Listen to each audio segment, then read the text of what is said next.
So, I've brought you here today just to give me a rundown of your life story. Ready when you are, Nan? Okay, my name's Barbara. I was born in a little village in Scotland. You alright?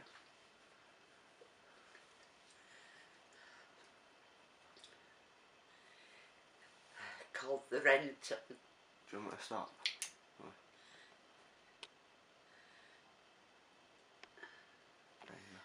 My name is Barbara. I was born in Scotland in a little village called the Renton.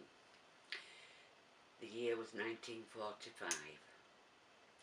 I was born in January as the armistice was agreed with in the July. I remember rationing. It was only a small village, so it was only a small school. You went to school at the age of 5 and you stayed in that school till you were 12. But unfortunately, my dad being a Yorkshireman, we returned to Yorkshire when I was 12. I've lived in England now 62 years. Mostly when we first came here we lived in Thornton, then we moved to East Bowling, and then we moved to Buttershaw and eventually ended up in Miley. Then when I got married I moved to Pudsey. I had my first daughter when I was 25. 4 years later I had my second daughter. 5 years after that I had my third daughter. I won't say it was an easy life. Both myself and my husband worked. It was long hours. My husband was an engineer. Most weeks he worked 7 days. And then, forgot to tell you, when I left school, I was 15, I didn't want to stay on. Because from leaving Scotland I didn't learn much more in the academic climate, so I decided it was best to leave. I went for an interview to work in an office at Everton Grandage, and I didn't like the atmosphere there, so I went into the mill. I became a burler and mender. I did that until I got married, and I continued to do it after I got married at home, because I had still the children. Then when my youngest daughter was 18 months old, I went to do care as a night carer. From that I worked my way up and became a residential social worker.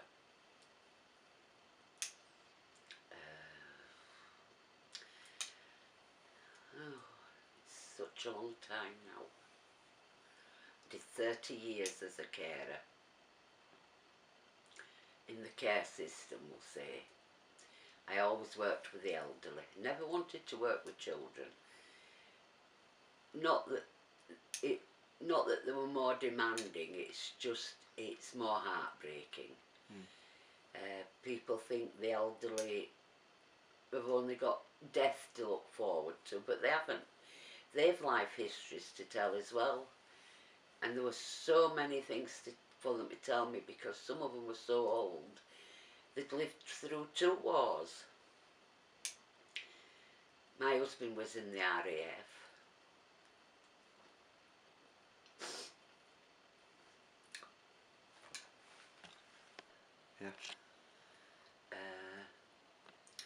He didn't do national service. He was an enlisted man.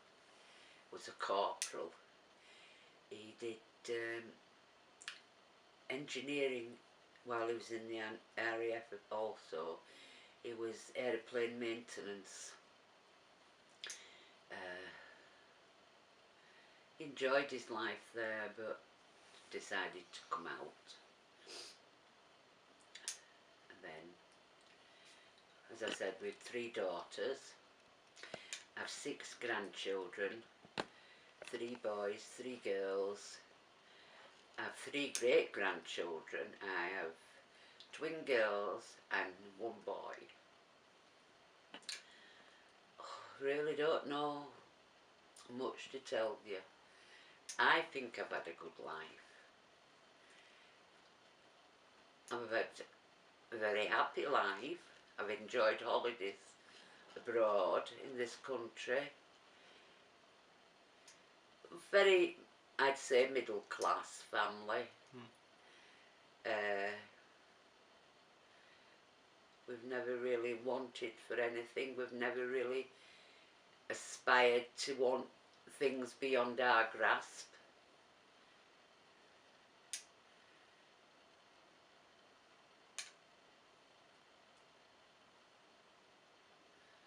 Wouldn't know where to start. I've relations all over the world. Yeah. Got some in Australia, haven't you? I've got them in Australia, America, still in Scotland, Canada. Yeah.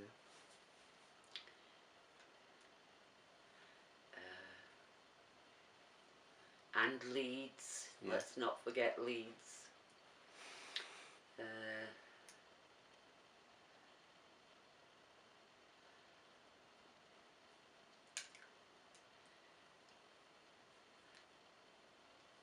But my heart always belongs to Scotland. Yeah. No matter where I am. I've always missed being there. Yeah. You're going to visit soon, aren't you? I'm going back this year. Yeah. With Aunt Vicky and Auntie Alison. Yeah. Yeah. With me, your Auntie Claire. Yeah. 2 daughters and daughter-in-law. Just one more visit home. Yeah. Me and my husband went to the tattoo in Edinburgh nearly every year. He loved it. Yeah. He loved it more than me, really. But he really enjoyed it. He liked to go abroad, but we had to stop that because of health reasons. Yeah. But he had a good life. He loved his family.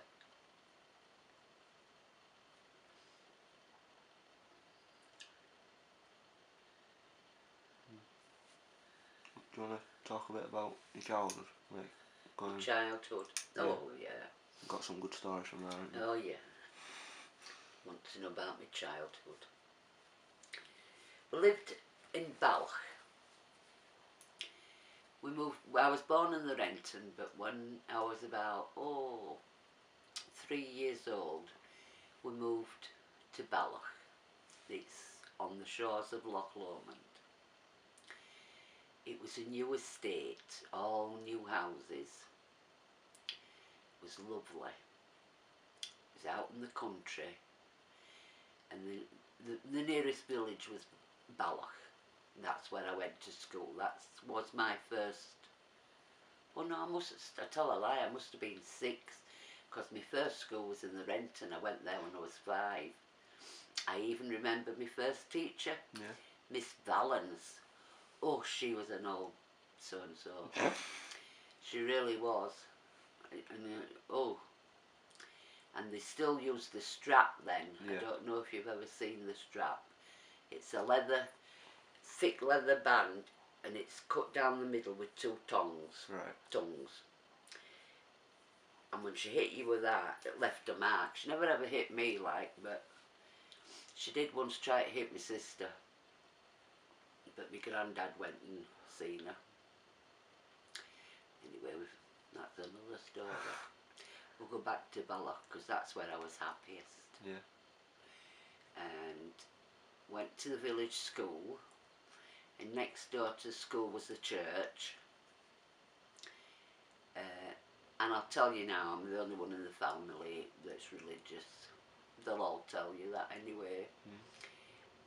So every morning we were to go to church before we went to school. Yeah. And then I learnt to knit when I was 7, yeah, and I knit my first pair of gloves when I was 8. Sewing, all the crafts were taught besides the 3 R's. Really enjoyable time. Snows in the winter. Oh, the snow, you wouldn't believe. We used to take a shortcut along across what we call a burn, you'd call it a stream. And in winter it froze over and we were always late for school because we used to slide on it. And then we had to climb the hill at the other side if we were lucky to get up it. But, oh, I'll tell you a story. Where I lived, at the end of the street was an old man's. It used to belong to the vicarage. It was the vicar's old house. And it was supposed to be haunted, this man's. My brother followed me everywhere. So we thought, right, we'll go down to the man's. We all knew it wasn't haunted. It was an old wife story. But he decided he'd follow us to this man's. So we let him get down there. And he was going round and round. So we're all hiding and we're all starting making these noises. Oh, you've never seen anybody run as fast in your life. And he was only about 4. And also at the end of the road was an old clinic. You know, it was a children's clinic. And he used to go in once a week with a 6pence. Yeah. He was saving up for a brother. And they used to put it in a jar for him to save up for this brother. He didn't get his brother while he was 12-year-old. And we were in England then. So I have a Scottish sister, Scottish brother and an English brother. And he never lets me forget he's a Yorkshireman and I'm a Scot. But that's how we go. Anyway, I was telling you about the snow up there. Yeah. Oh, we had one street and it was like that. It was so steep. And when the snow came, my dad used to take us up here. He'd lie on the sleigh and 3 of us would get on his back to ride down this hill. It was fantastic. I used to paddle in Loch Lomond. Used to travel all round on my bike up there, all along the Loch Shore, up to Balmaha, which is now a big campsite that belongs to the Forestry Commission. Yeah. I took my eldest and middle daughter there one year camping. I think Vicky was about 18 months old. And there was every nationality there and they were so nice. They sat with some German people on an evening and they played the guitar around campfires. It was lovely. It really was lovely that year. It was so warm. You won't believe it for Scotland. It didn't often they get a warm summer, but they used to get some beautiful summers.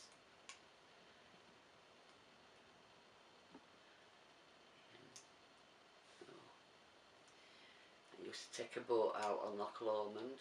I don't know if the myth's true or not, but they say there's a city under Loch Lomond, and when the weather's choppy, the bell of the church rings and you can hear it. I've never heard it, but some say they are. I'm just going to stop it because there's only like 4 seconds left on pay. Yeah, so we didn't live in Balloch a long time. I think we were about 10. My mum always had wanderlust. She wanted to move back to the Renton because that was where she was brought up. But before that, my mum lived on the Duke of Argyll's estate. That's where she spent most of her childhood because my granddad was the Duke of Argyll's stonemason. So we moved back to the Renton. We moved back just in time to see her brother emigrate to Australia, her eldest brother John. And I can remember it because they had a pipe band that took him all through the village to the railway station on his way to Australia. It was lovely to see. And we lived next door to where I was born when we moved back. So I went back to the Renton Public School. But I loved the school. I had a fantastic teacher. She was so good. She took us for every subject. There was no changing classes or anything like that. You did everything in the one classroom. And she really was. And she had such patience. And behind the school was the railway station. You could get to Glasgow, and then from there you could get anywhere. I loved it. Loved it there. Everybody knew everybody. With no playground as such, no play area, with fields, with forests. In the summer we used to go helping at the farm. We'd pick potatoes, pick turnips, and then the farmer would give us this quota to take home for helping. That's how he paid us. No money exchanged hands. There was a church and a chapel in the village. That was the Protestants, the Catholic. On the Salvation Army had a hall. And a cemetery. Every village has got its own cemetery. And I lived next to the River Leven. You weren't allowed to go near that because it's really bad currents. A little friend of mine, a little boy, he drowned in the Leven. He's only about 9. So sad. But we weren't allowed to go near it.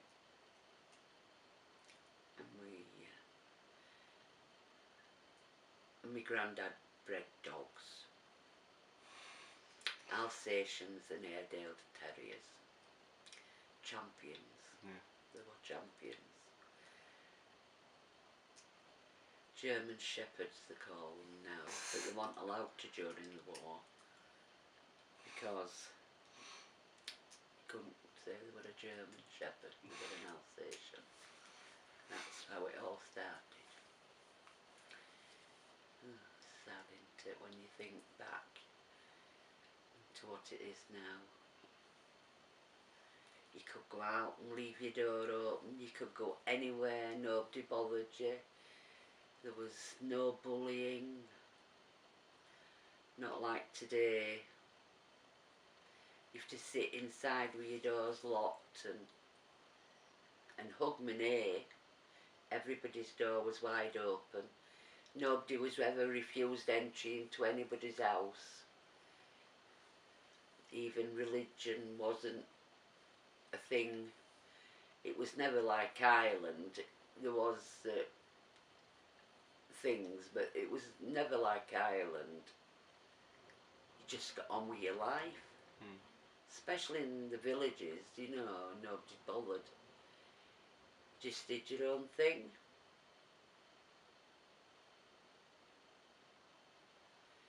My dad was the cook at our house. My mother could never cook. Had his own fish shop, didn't he? Yeah, we had a fish shop, fish and chip shop, that's where I went for my lunch. And next to it we had an Italian ice cream parlour in the village.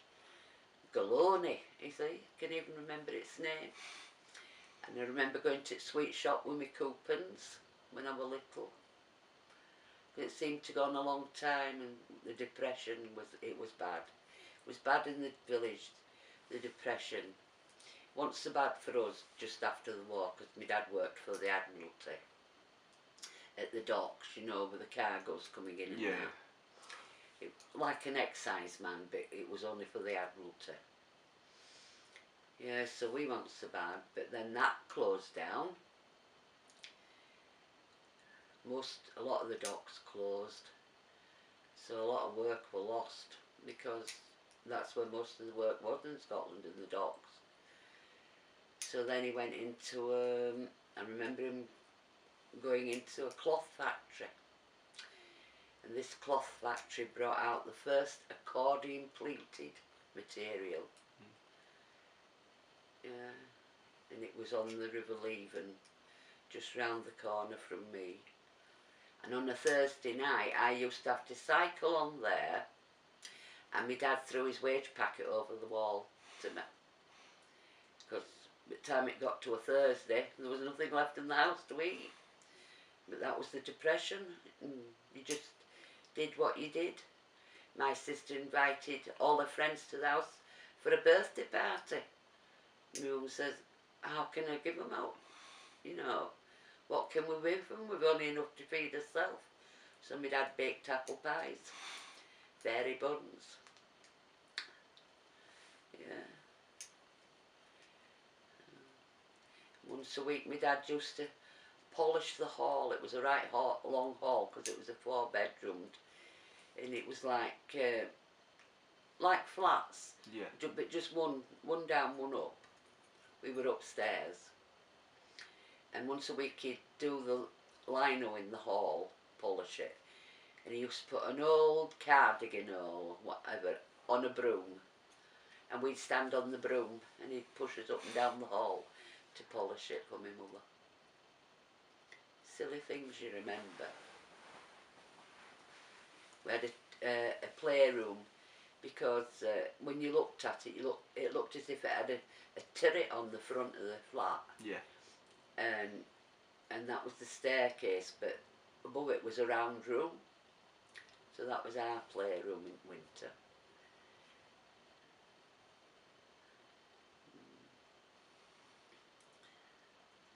It's amazing how you make do with what you've got. It never bothered, you know. Yeah. Everybody was the same, you know, because everybody was struggling in those years. It was hard. It was harder for the parents than it was for the children. But we always clothes, shoes. We never wanted for anything, emotionally or physically, or you know, we never wanted. Because you had what you needed. We did have what we needed, with love. Yeah.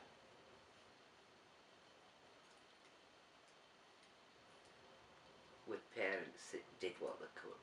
Yeah. And everybody were the same. There was no class distinction, or because everybody were affected after the war years. Really, it was a good time to grow up, because it made you appreciate what you've got in later years.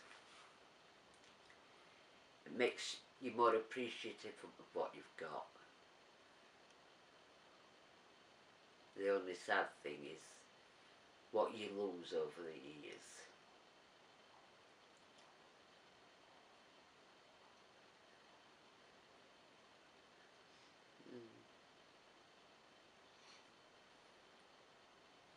I really don't know what else to tell you. So many stories I could tell, but it's remembering them all now. Yeah. As you get older, you forget. I have a second cousin in America, male. I'll just stop. Right. Carry on. I have a second cousin in America, male. He was born in America because his mum they went to live there, but they moved back to Scotland, pulled them back. It pulls them all back eventually. But he got the Purple Heart because he was called back to America during the Second World War. I think he was a pilot. But he never came home, and he never wanted his mum to see him. He was so badly injured. But I never, only seen him when he were going. I never ever seen him again. Do I see him? No, I didn't see him when he were going. My mum seen him.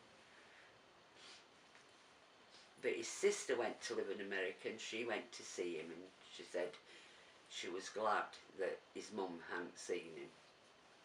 He was so badly disfigured. One of my uncles was in what is now the SAS, but then it was Special Missions, they called it. I think they were it was paratroopers that did it. Yeah. And then I have another uncle that was at Dunkirk. He's the one that went to Australia first. And two of his brothers followed him there.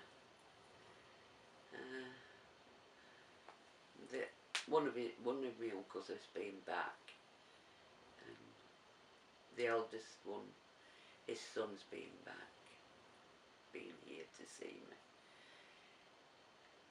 But,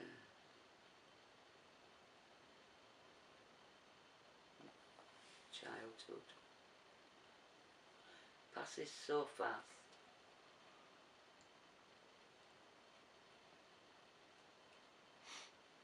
A lot of friends. Once they were popular, it's just it was a small village and everybody was one another's friend. And but I had a special friend, was a boy, called him Donald. We went everywhere together. And then I had another friend, I'd say she was my nemesis, Janet. Because I'm not blowing my trumpet, but I was really good at maths, and she thought she was better than me. Mm-hmm. And on a Friday we used to have this like a game at the end of the day, and it used to be maths. Yeah. And the teacher had put these divisions on the board, and then she split the class in two teams. Pick who's doing it for you. Oh, well, you knew it was going to be me and Janet. Every Friday it was me and Janet. Well, division I do a lot in, well I did then, I won't say I could do it now. I can still do a fair bit in my head. But I used to do a lot of division in my head. I got told off at an English school for doing that and not showing me work. Anyway.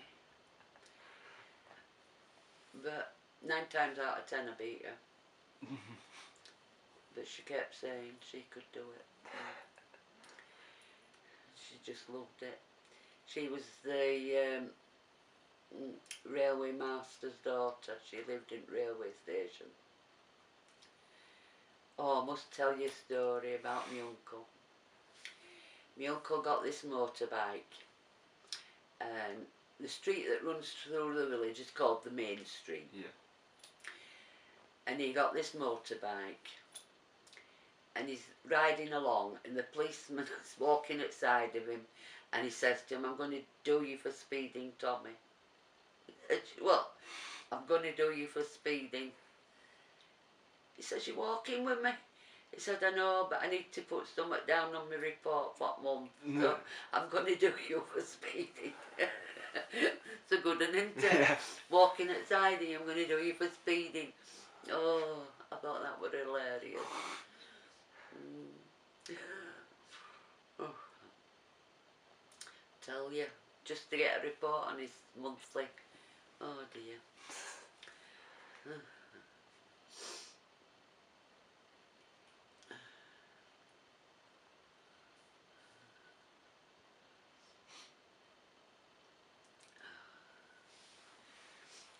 We had a tree swing in the back garden. My granddad put it up for us. When I was little, I mean I was 5 when he passed away. But my sister were only like 2. But she never wanted to go to church. Never. I mean, and it was a law at our house. She went to church on us. My mum and dad didn't go to church, but we had to go.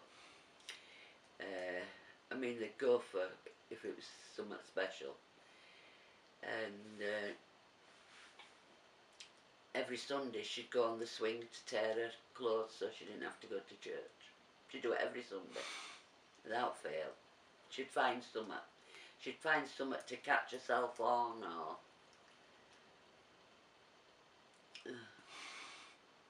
she was terrible. And she'd go for a walkabout, she called it. And like you see, you could never get lost, so why say walkabout? Everybody knew you. I mean, if you went out and said, have you seen Emily? Oh yes, she went there. Everybody knew where you'd gone. No. My dad's friend, he bred canaries. We called him Uncle. And he used to breed them near the church leading up to the cemetery. And that's where you'd usually find her, with the canaries.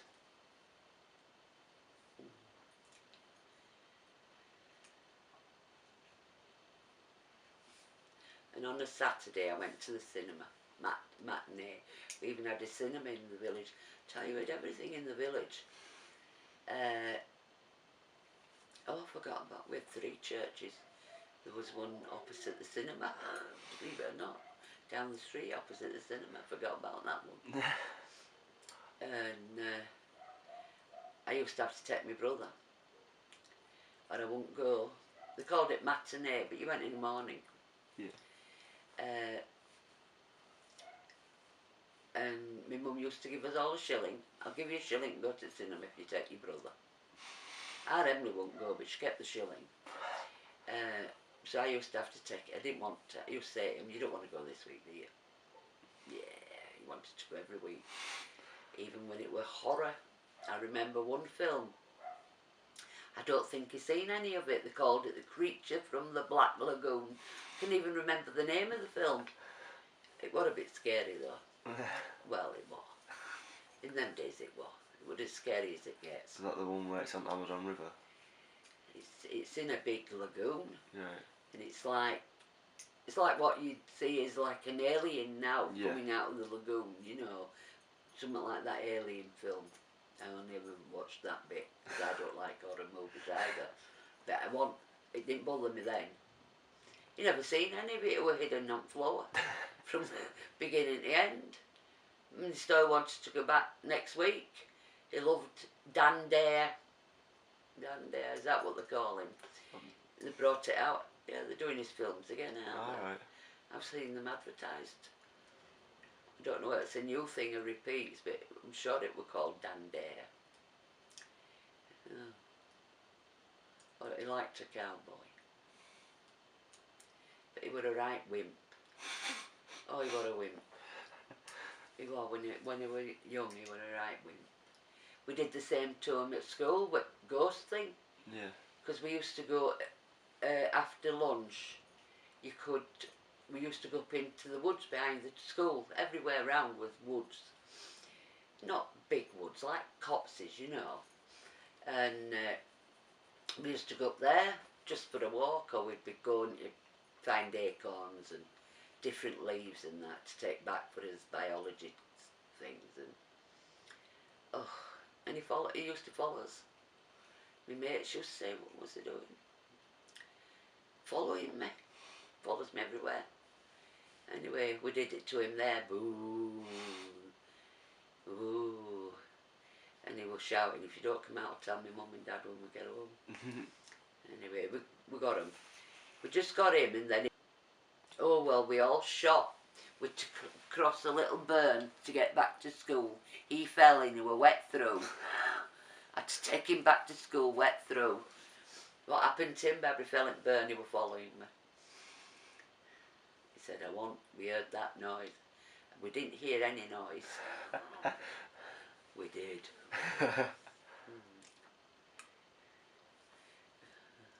Tell you. terrible.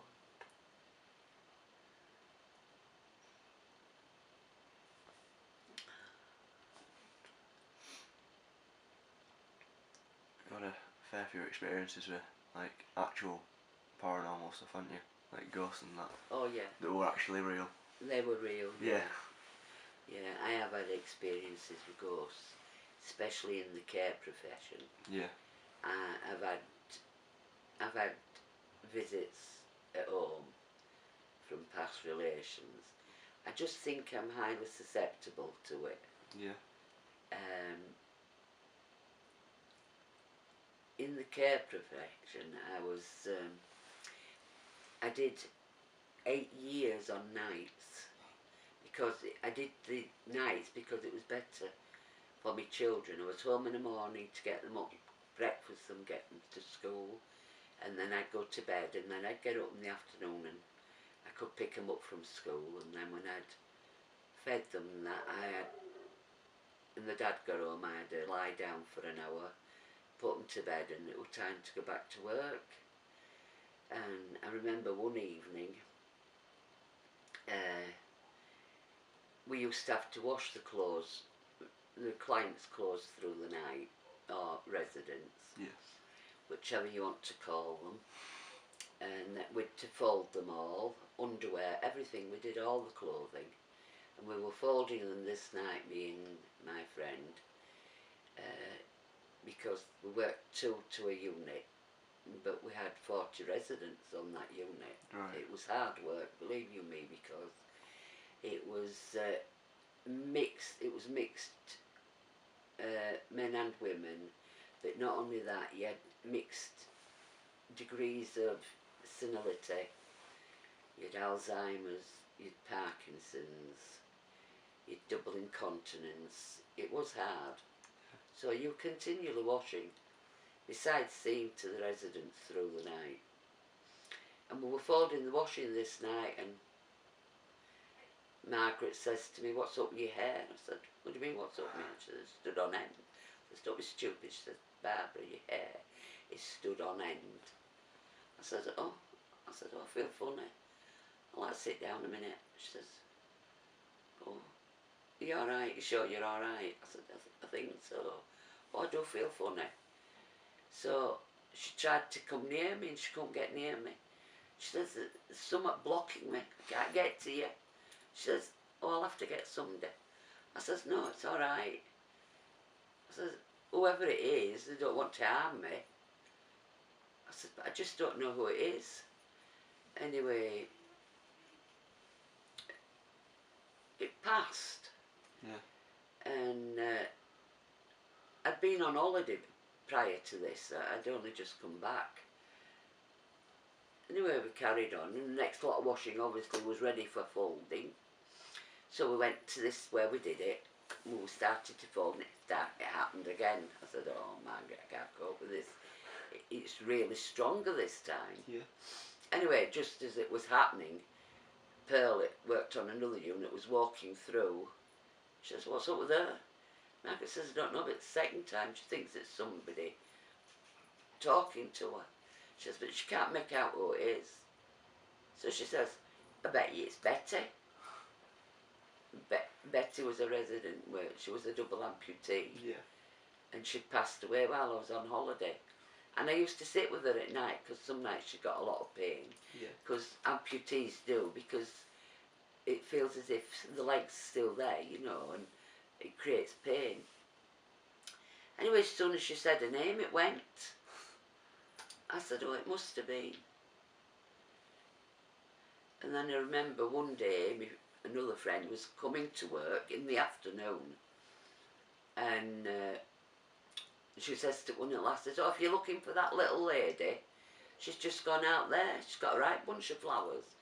She says, "What are you on about?" She says, "I don't know. I don't know." She says, "She didn't offer the unit I work on, so I thought she would offer yours." She says, "No, we haven't got anybody missing." Right. So she must have said it to one of the officers. Yeah. And she says, "What you've seen is a ghost." She says, "I know exactly who you're talking about." She used to go out in the garden and pick all the flowers. She always had a bunch of flowers in her hand. It's them young boys out there. Yeah. And that's who that was. But when I worked on Ward 3, you must remember that before carers went there, it was looked after by nuns. It was more like a nursing unit, and the nuns were nurses. And I worked on one unit, and I had this elderly gentleman. Oh, and he was a gentleman. Yeah. And he had Alzheimer's, and he never wore pyjama bottoms. I'll tell you now, he never wore them, just tops. And when I were on doing my nights on there, he used to shout from his bedroom, "Is it you tonight?" "Yes, it's me." "Your mum said it'd be you," because my mum worked. She worked alternating shifts, and we worked the same unit, but she worked the late shift. Yeah. So I used to ask her, "Is she on tonight?" So I used to come into the kitchen for jam and bread and a cup of tea. Every night that I was on, he had his jam and bread and his cup of tea, although he'd had his supper before. And this night I said, "Right, you've had it now, it's time to go back to bed. I ain't going back in there and let you get her out." I said, "Oh, out?" "That nun." I said, "There's no nun." Said, "There is, she was stood it." Now there was three beds in his bedroom, all gentlemen. Yeah. And it was stood at, I can't remember, George, bottom of George's bed. I said, "You've imagined it?" He says, "I didn't. I seen her." Yeah. All in grey. I thought, well. I said, "Look, I'll come back with you, and if she's still there, we'll come back." Anyway, we got to the bedroom. I said, "Well, is she still there?" "No, she's gone." I said, "Right, into bed." But I'd heard the story of the grey nun. I have seen her only once outside the ladies' door. Yeah. And they say when she appears there's a death. And there was, that next day, there was a death. Yeah. It was George. Oh. So sad. And then I remember when I worked on another unit, I worked there on my own, and it was the last, we'll say the bottom unit of the corridor. There was 5 units, and then the day centre was after me, but that wasn't open at night. And I used to sit, we had a veranda, Yeah. big doors. I used to sit there in summer. Yeah. When they were all in bed and everything was quiet. But I went on the veranda that night, and I'd done my rounds, I'd done all what I had to do, and do around every half hour, check everybody. You'd only just finished one round and it was time to go again, you know. Yeah. Because some of the bedrooms had 3 in, some had 2 in. There wasn't no single bedrooms. They were either double or triple. So I had a fair few to look after. Anyway, I had one old gentleman, he was in a double, Mark, I'll never forget Mark. He was such a gentleman. He's doubly incontinent, that didn't bother me. And so was his partner in the other bed. Stuff like that doesn't bother you. It's the personality of the person. Oh, but he was a gentleman, he was so polite.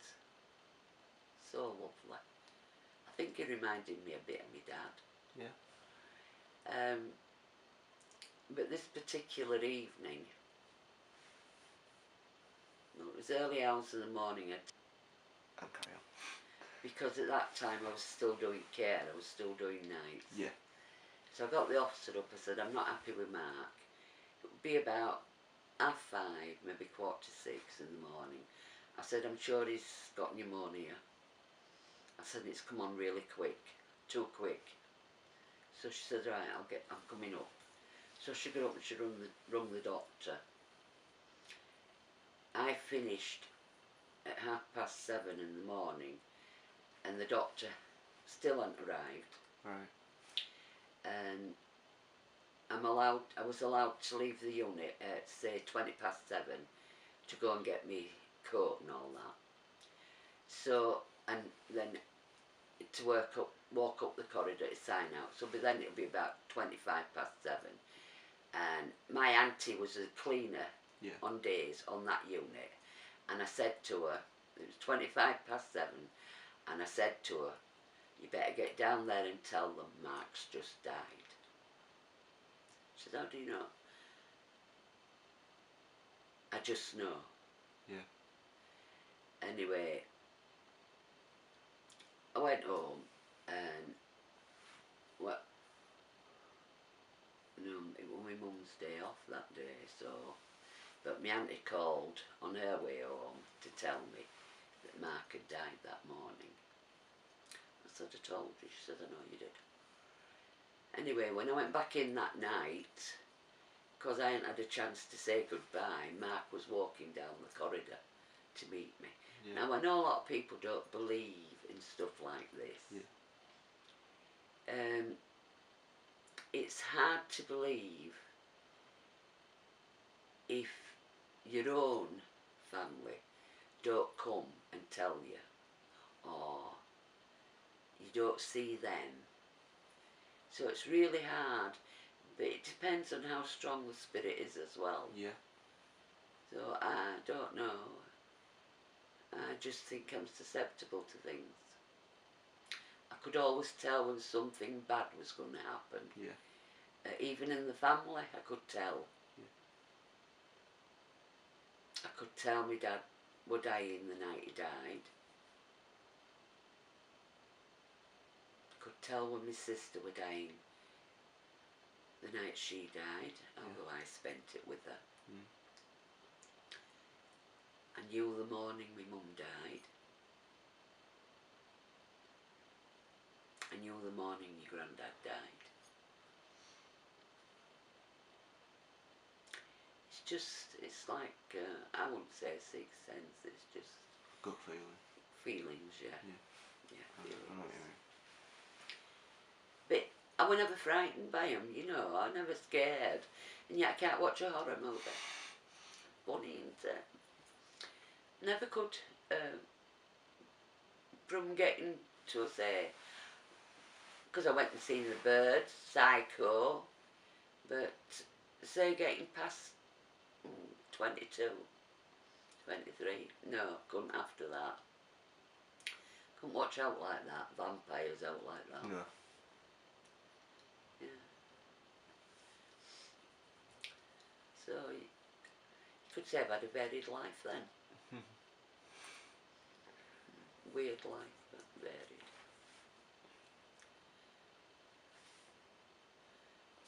Don't know what else you'd like to know about. You know what you want to talk about? A specific topic. Specific topic. Specific topic. Forgot to put my teeth in. It's annoying me because I forgot to put my teeth in now, and you're videoing me. Don't even like me having my photo taken, never mind a video. Don't worry about it. I'm not worrying about it. When you get to my age, you don't worry about things. What would I like to talk about?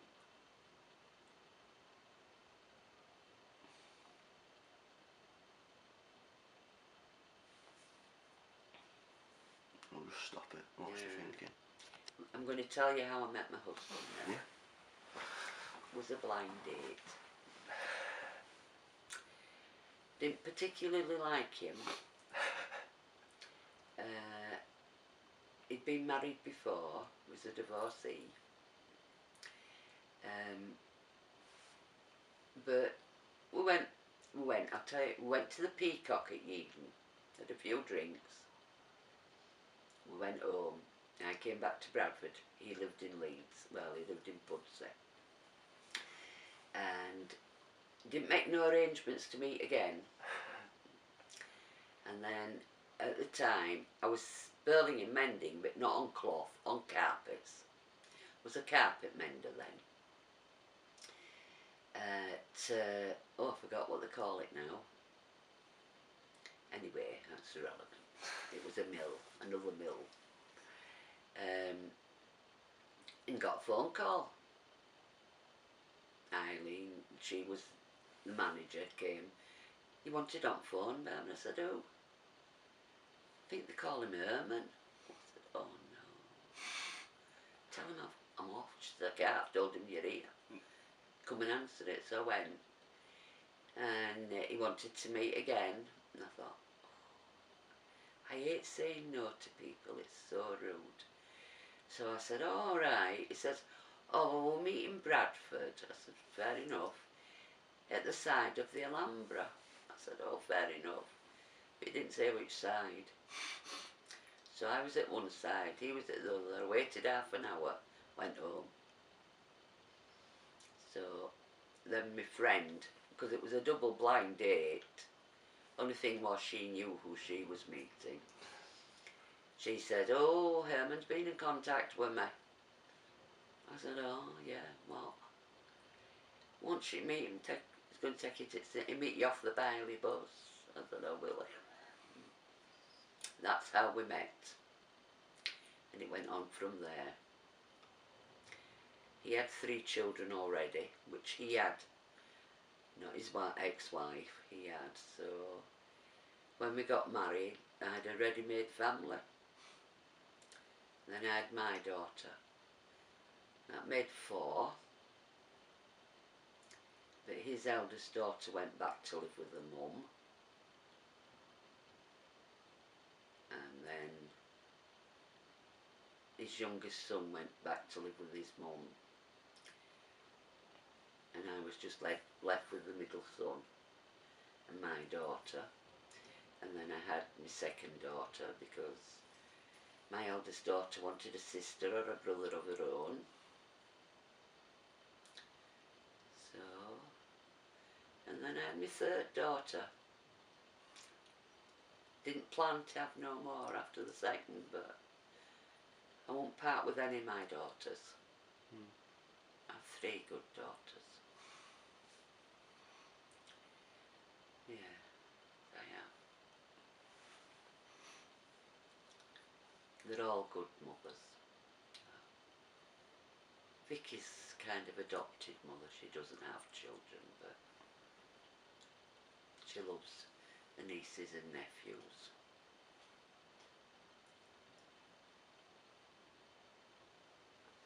And they were all brought up in Bailey. Yeah. Went to local schools. Went into their own style of careers that they wanted to do. Me and Herman never pushed them to stay on, leave. The decision was entirely up to them. Whatever they wanted to do, we stood by them. They were never forced to do something they didn't want to do. And they're very independent, so they wouldn't do anything they didn't want to do anyway.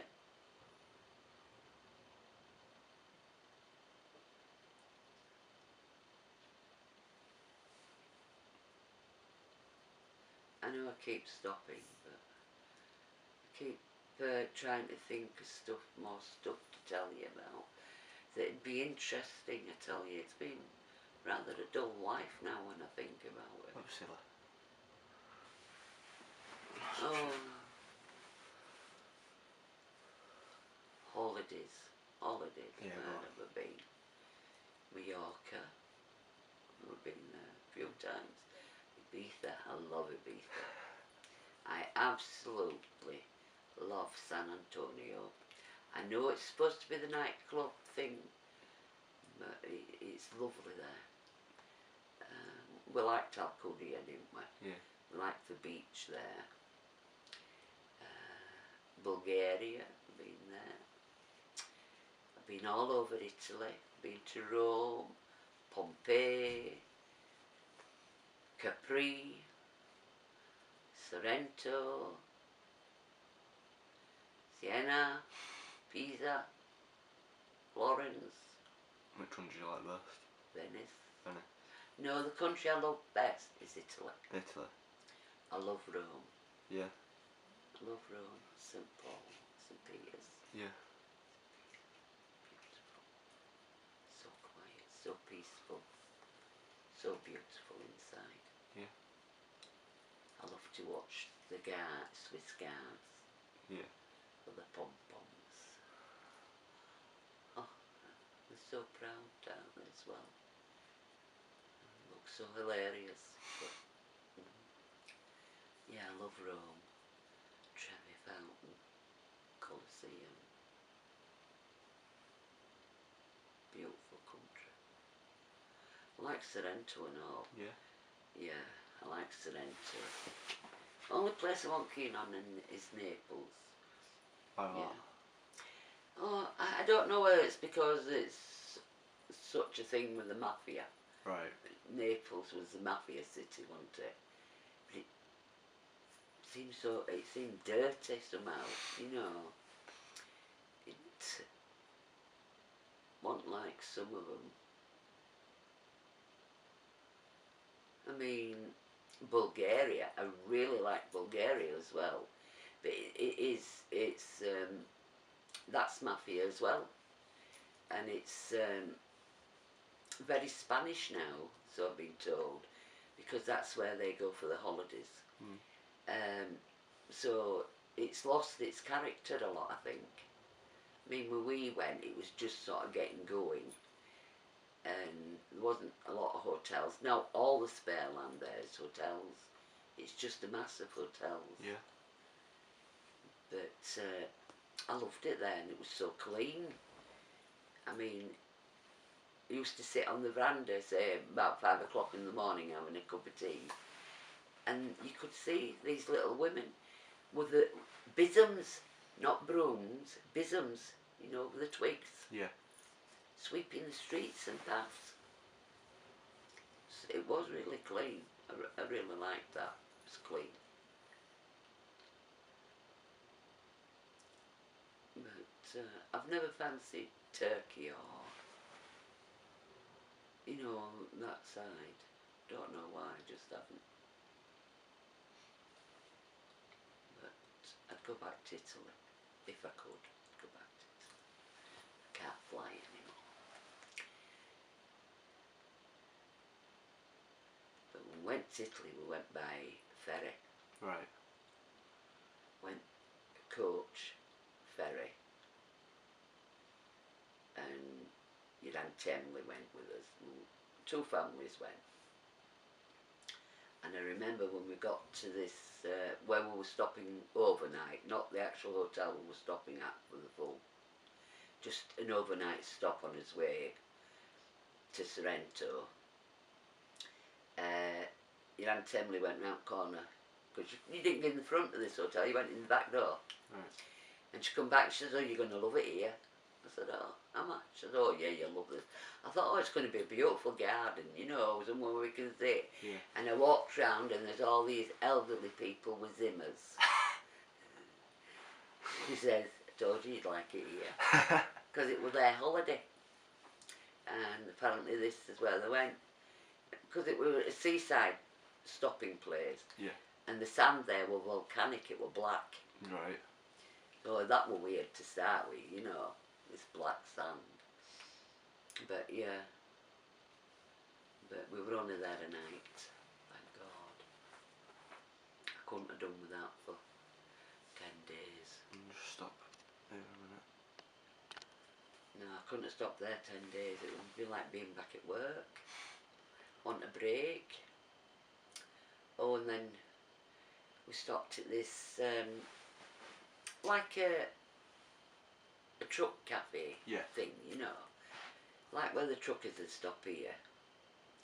And I've always disliked bats. I just don't like them. And we were all walking back, and they were ahead of me, and they went through this. It was like an olive grove. Yeah. and but it was fruit in the trees. I can't remember what sort of fruit it was, but it was a fruit. And they'd all gone through, and they're all looking back. And I'm looking. I thought, what's up? And I'm looking. I said, what's up? No, come on.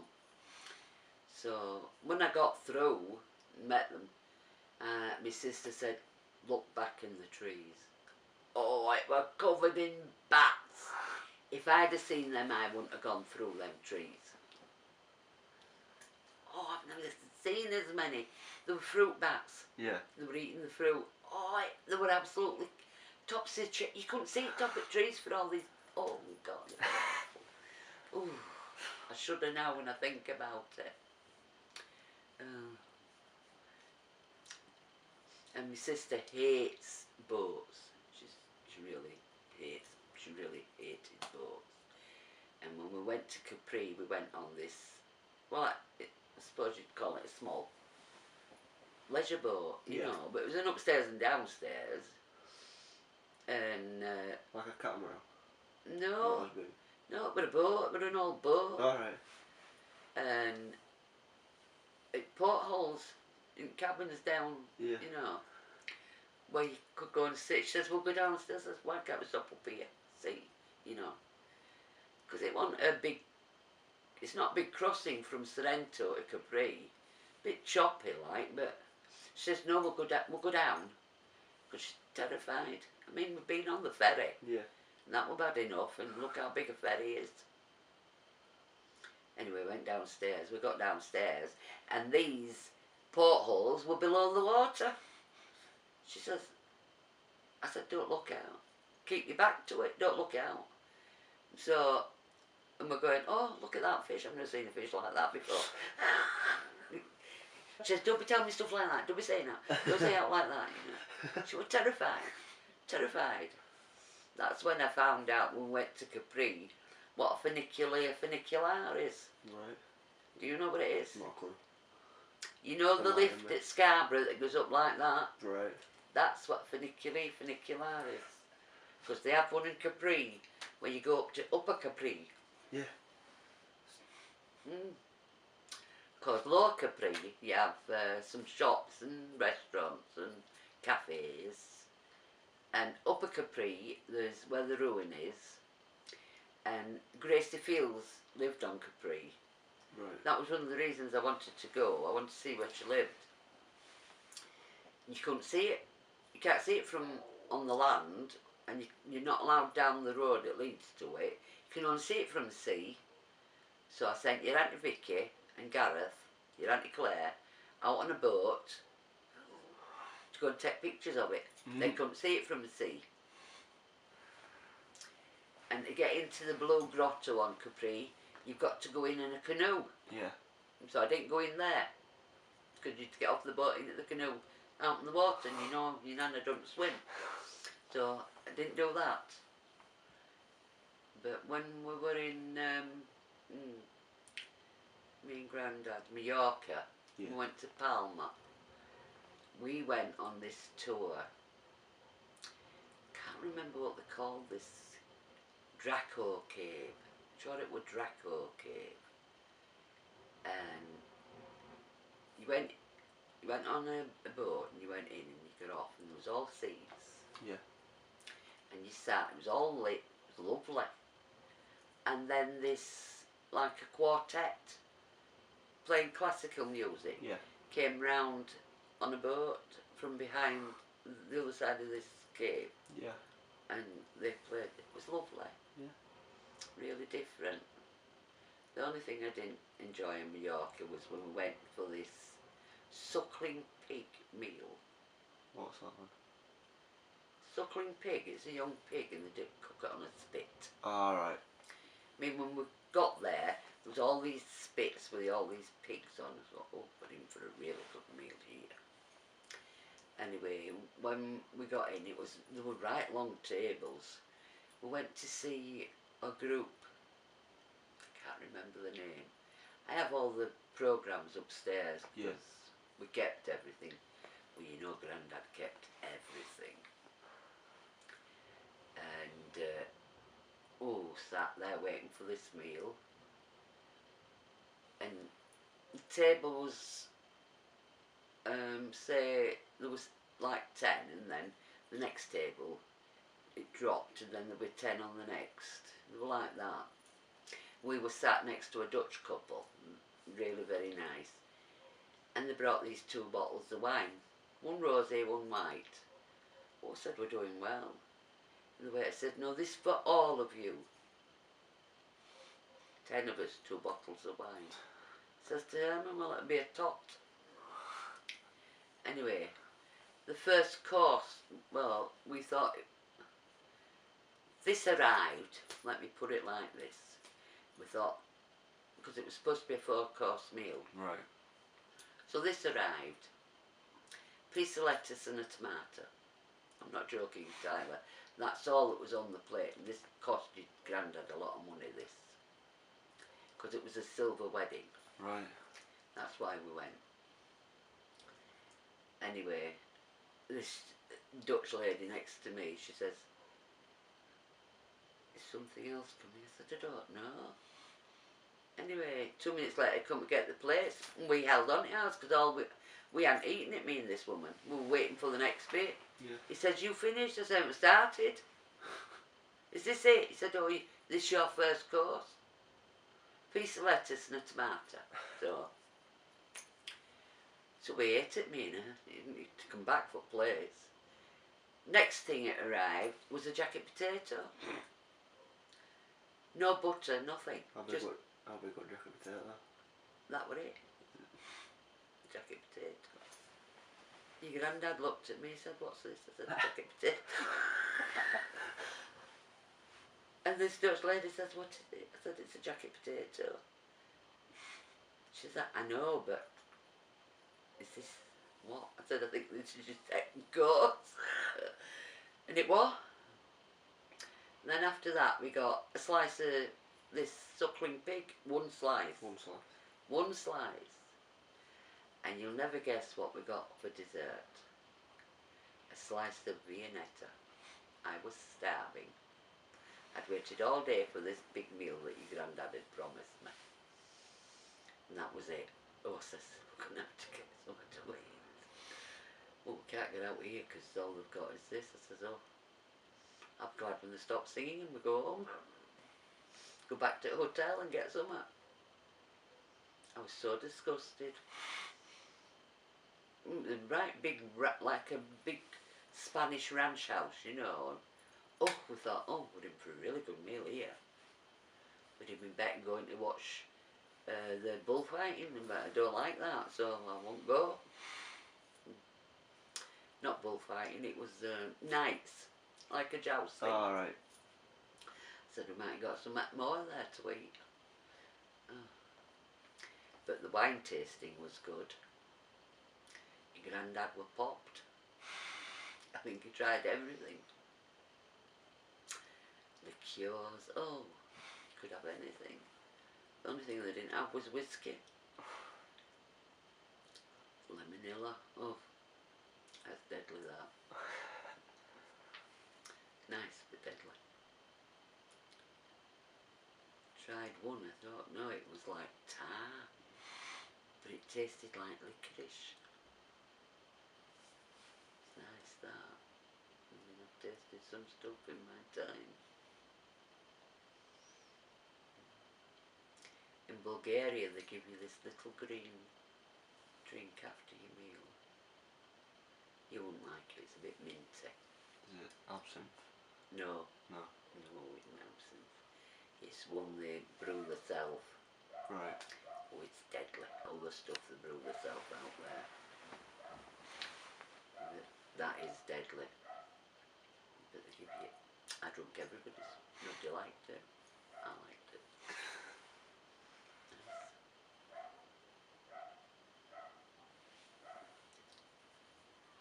Right.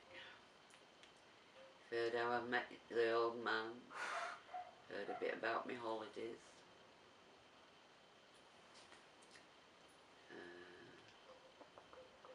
When I went to a place in Bulgaria, in the hillside, that was really interesting. And it was like, it's classed like a church, but it's where the monks went to hide. Right. And it's like limestone. Yeah.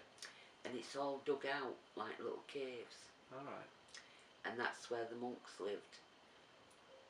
Oh, it's beautiful. You know, really, really nice to see. You know how I like stuff like that.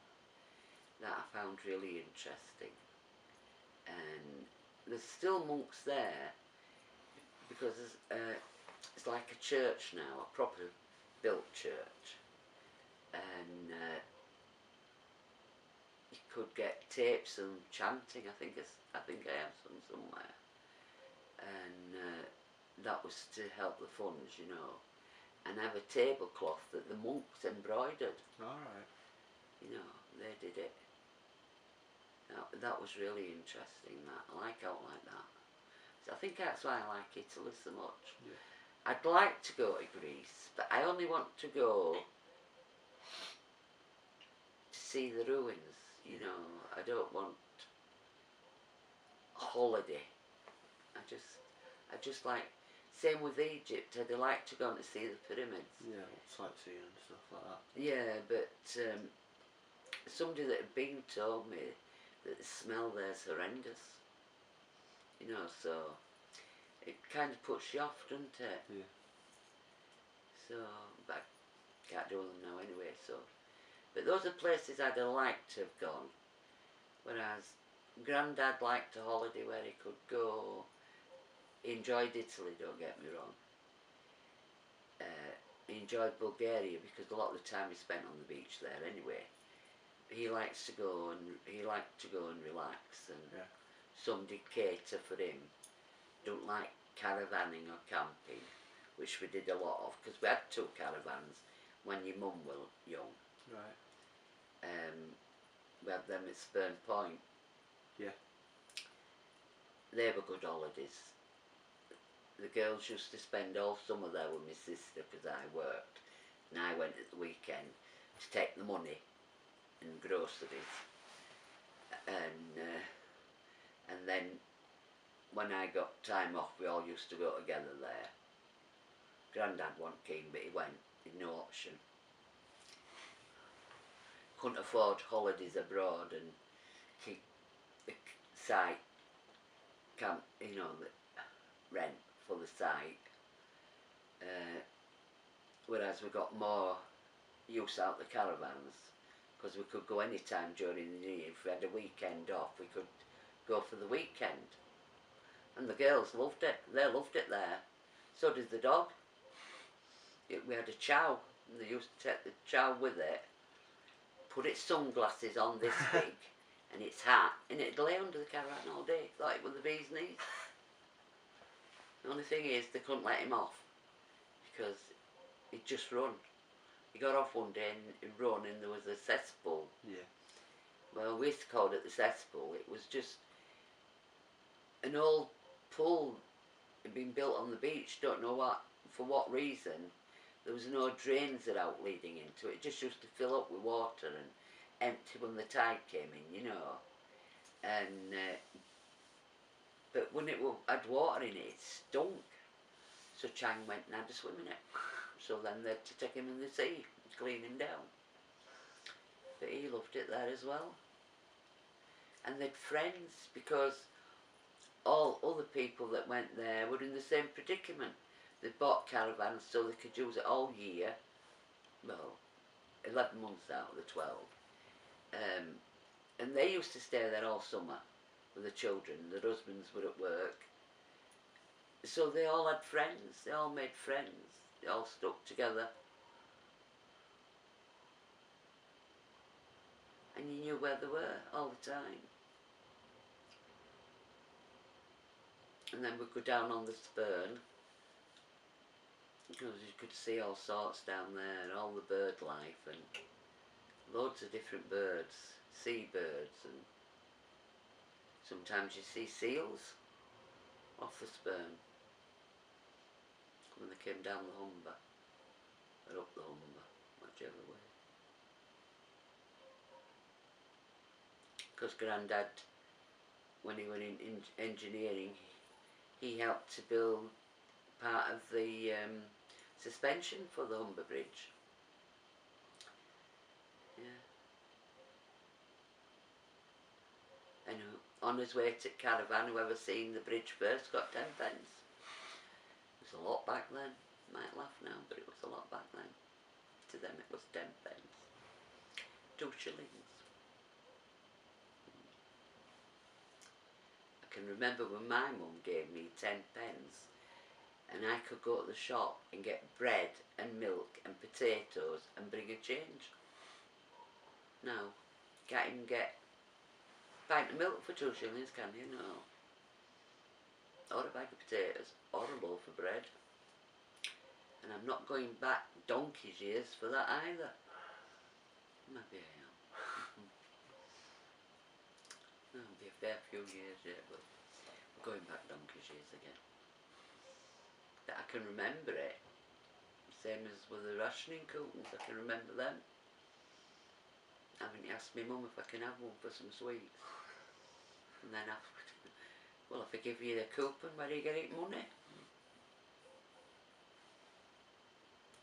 You could go to the shop with a halfpenny and get sweets. I mean, it sounds ridiculous, and it was just after the war. I mean, I know it's 74 years ago, but a halfpenny. They didn't have farthings then, they'd gone out, but you could have a halfpenny. And a penny, if you were lucky. But got a shilling on a Saturday. We thought we were these knees, but to last all week, which it did. Because in the matinee it was only threepence. And an ice cream was only a penny. So I used to save mine to get my tablet with. I didn't go to the sweet shop for my tablet though.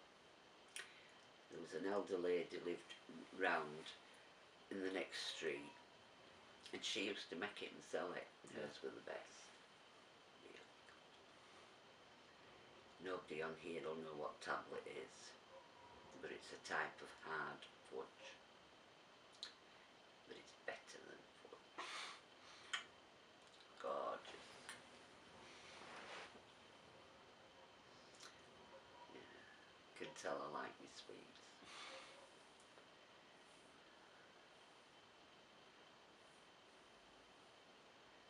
Well, I can't think what else to tell you about. We've talked about a lot. I can stop if you. Well, I'm trying to think what else I can tell you that might be a bit interesting. Oh, it's been interesting. Has it? Yeah. You sure? Yeah, I'm positive. We can stop now if you want. Yeah? Yeah. Right. Thanks for Oh, you're welcome. doing this. I hope you enjoy it. Yeah. Probably will.